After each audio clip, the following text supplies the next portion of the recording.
What's up, guys? Welcome back to another Commander deck tech. This one is Sheoldred, Whispering One. Cool story about this deck. The guy who actually showed me how to play Commander, his favorite deck was Sheoldred. So shout out to him. We built this deck because of, well, he used to use Sheoldred. Some of the cards that I have are ones that I remember him playing, but some of them are all my own. So, Sheoldred has Swamp Walk. She's a 6/6 for 7. At the beginning of your upkeep, return target creature from your graveyard to the battlefield.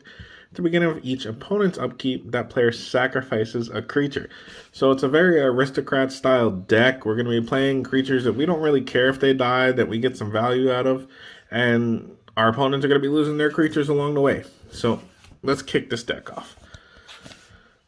Bloodcrazed Paladin, Vindictive Vampire, Burnished Heart, Gehenny, the Undying Partisan. Probably one of the best creatures in the deck because of how often our opponent's stuff is dying. And then Gehenny gets a +1/+1 counter for each creature that dies that our opponent controls. And then we can sacrifice one of our creatures to give Gehenny indestructible. And if we have like Butcher and Malakir or Dictator Erebos out, our opponents are going to sacrifice more, which makes Gehenny even bigger. Bogwitch, with this and Dark Ritual, you can turn 2 or turn 3 Sheoldred. So, not a bad way to go. Pawn of Ulamog, Gaunty, Lord of Luxury.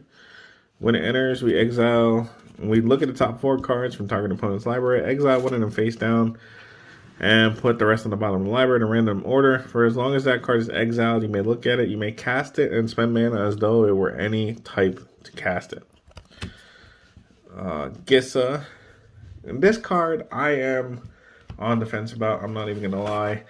This card, if a creature an opponent controls would die, exile it instead at the beginning of your upkeep. Put all creatures exile with Gissa onto the battlefield, and they gain Decayed. So when they attack, after combat is done, at the end of combat, you sacrifice them.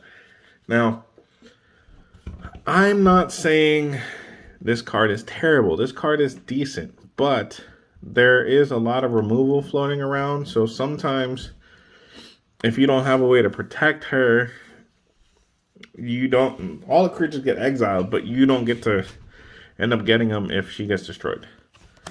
Zulaport Cutthroat, drawn at the last Blood Chief. Play Crafter, another enter, and everybody sacrifices. Viscera Seer, Graveborn Muse. Now, there's a handful of zombies in here. I believe there's 3 or 4 zombies. But we have a couple of cards that make zombie tokens, which also count for Graveborn Muse. So a little bit of draw. Foulmire Knight. Shriekmaw. Of course, the good old Shriekmaw. Sangromancer. Whenever an opponent's creature an opponent controls dies, you may gain 3 life. And whenever an opponent discards a card, you may gain 3 life. So tons of ways for us to gain life with Sangromancer. Gatekeeper Malakir, Soul Hoarder, Fleshbag Marauder, Blood Artist, the legendary Butcher Malakir, Ravenous Chupacabra, Gourmand, Grim Horsepex, Grim Horsepex, Silumgar Scavenger, Slinging Lieutenant. Hang on. Come on, focus. I know you want to focus. There you go. Meteor Golem.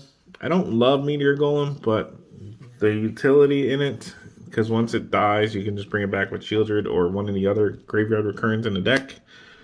Phyrexian Crusader.